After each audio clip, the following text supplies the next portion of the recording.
Hello, and welcome back to my channel. I'm in full drag. If you like the look, then check out the video that I made creating this look.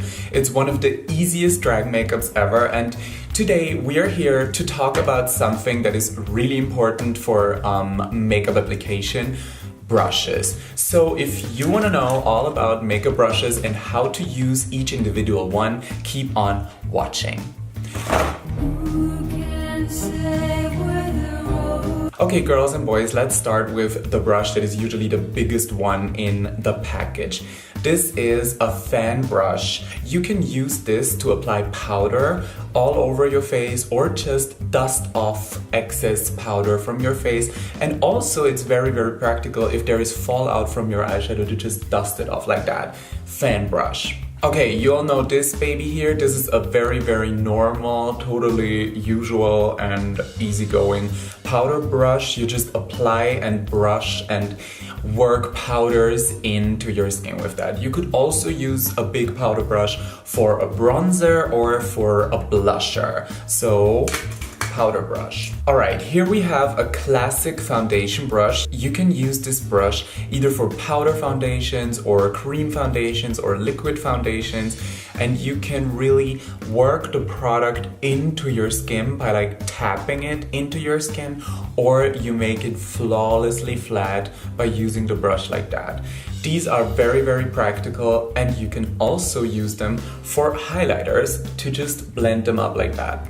These are also foundation brushes. These are called stipple brushes, so they have like longer and shorter hair. You can just pick up the tiniest amount of product on the ends of the hairs, and then you can just blend it all in with a little bit more pressure in the beginning and then less and less pressure, so you basically just get the most amazing finish with these.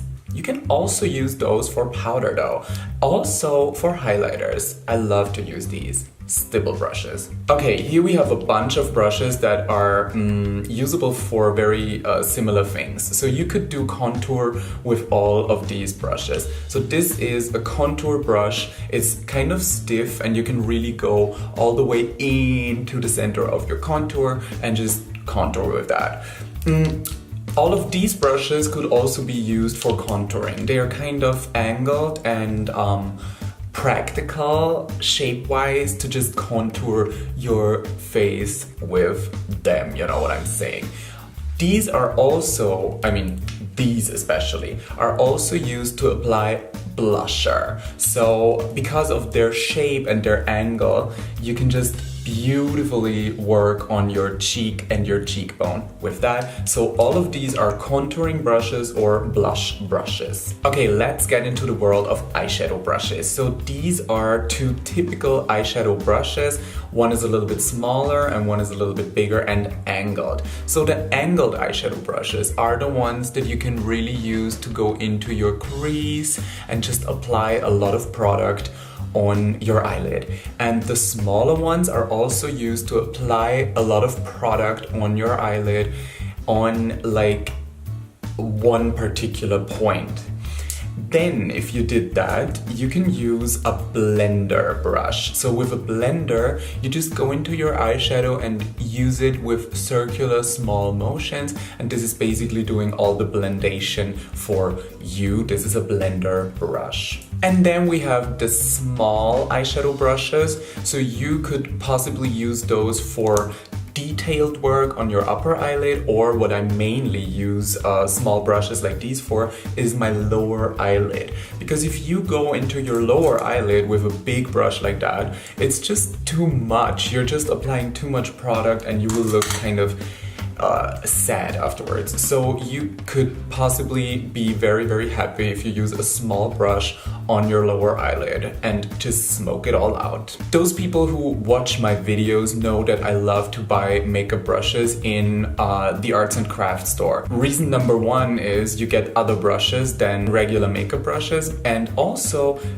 usually they're way cheaper than makeup brushes. So I got these two in the arts and crafts store, and I love them because they're very fine and very pointy. So you can do eyeliner with that. You can also do a very, very beautiful lip contour for that, or a beauty mark, or you can just use those as brushes for kind of artistic works. So if you want to do like something face paintish, then these are good for you, and I just got them for a few euros in the arts and crafts stores. Alright, let's continue with some eyebrow tools. So this is possibly the most classical eyebrow tool. There is a spoolie on one side which you can use to brush your hair up, and on the other side you have an angled and very tiny and defined brush, and you can use that to just paint your eyebrows on, fill them in, create a tail, and also fill up some small hairs in the front.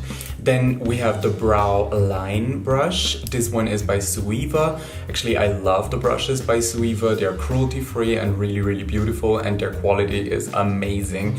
And they're also not that expensive. So the brow line brush is very practical because it is very long, or very broad, however. And you can very, very easily do your eyebrows with that one, and it's fast. So brow line, a typical brow brush, and a typical brow duo with a spoolie. The all-time favorite brush to apply highlighter or metallic things that you want to dust on your face, this one. This is a fan brush, the small version. I know I told you that this is a fan brush, but they're both fan brushes because they just look like a fan. So if you want to apply some highlighter, you just go like this and brush it on with a fan brush. Alright, and if you want to care for your brushes and have them for a very long time, you should clean them very, very carefully, because if you don't, you will get bacteria on the brush and then back on your face and back on the brush and back on your face, which is kind of disgusting and can be a cause of breakouts. So wash your brushes. I personally love to use a regular, normal, very basic soap bar, the cheapest that I can find in the store, and then I just make the brush wet and then use circular motions on the soap bar, let it sit there a little bit, let it dissolve the product that is in the brush, and then just with lukewarm water, I just clean the brushes out. Never, ever put your brushes upwards while they dry, because if you do that, the water will go into the brush and it will break the glue apart that is in the brush to hold it all together. So always, if you dry your brushes, put them down. Okay, girls and dolls, I hope this was helpful if you start playing with makeup, or if you always wanted to know what people use this thing for. Now you know. I hope this was helpful. If it was, press thumbs up, subscribe, tell it to your mom, tell it to your dad, because as I said before, he may like the channel.